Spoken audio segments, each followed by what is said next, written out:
Mayor Capito and Ranking Member Whitehouse, and thank you so much to the panelists for being here today. For me, this hearing on cybersecurity and our nation's water and wastewater infrastructure is both critical and timely. According to reports, and these are public reports, one is even from my region, the Delaware Currents. There's a quote that once a hacker gets into a water system, they could potentially turn pumps and motors on and off, alter chemical levels in drinking water to dangerous levels, and even plant software bombs that could disrupt the water system later. That same report went on to say that there are risks associated with poor cyber hygiene, as you mentioned, to states, and also that cyber attackers come in many forms, from disgruntled former employees to nation states like China, Iran, South Korea, and Russia. So to be clear, this is the kind of stuff that could keep you up at night. I don't know if it keeps you all up at night. You're all shaking your heads. But one of the things that I thought about when you add on to it in this moment is extreme weather. That's a whole nother risk. And so I'm going to start with you, Dr. Simonton. I come from a state that is urban, suburban, rural, and coastal, and we also have many small towns. And I'm curious, do water utilities account for extreme weather events when thinking about cyber attacks, and what additional steps are needed? I think, and thank you for that question, Senator. I think that we have been blessed in this country with infrastructure that works, and so people don't give it a whole lot of thought, because when they turn their tap on, they get clean water. So we are seeing, whether it's chemical spills, extreme weather events, that our infrastructure is fragile, and so we get these messages on occasion when there are these disruptions.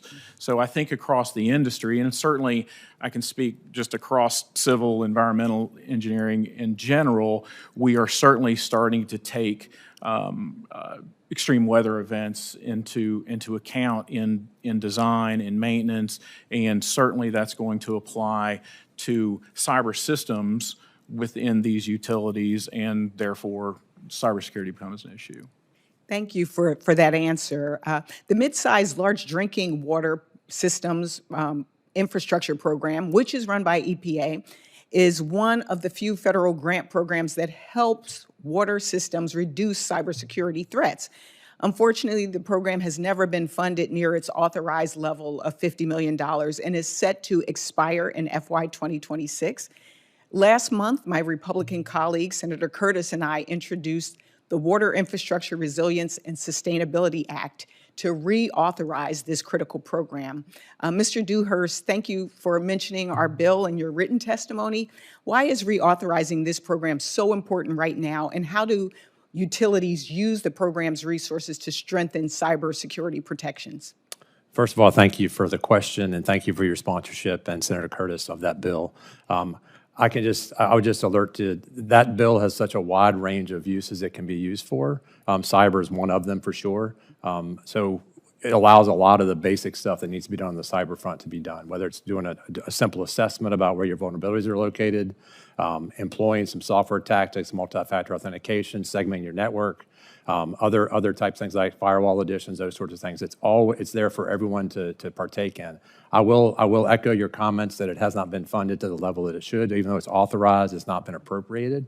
So I think any improvement in that front would be appreciated by all of us sitting at this table, I think, here, because I think it also does touch all the systems of all sizes in various ways. So we would very much strongly echo your sentiments to fund it appropriately. Thank you.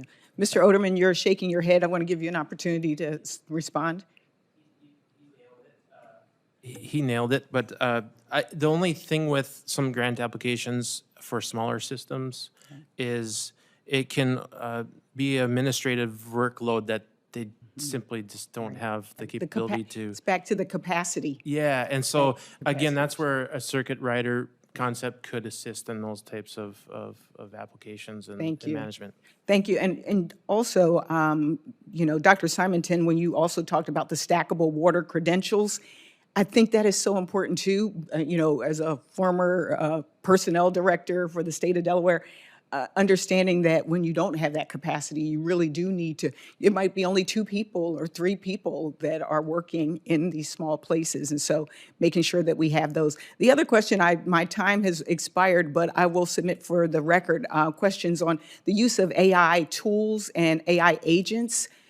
This is something that's really important to me, and I have a couple of other questions for the record as well. But thank you, Madam Chairman, for this incredibly important and timely hearing. Thank And I you. yield back. Thank you.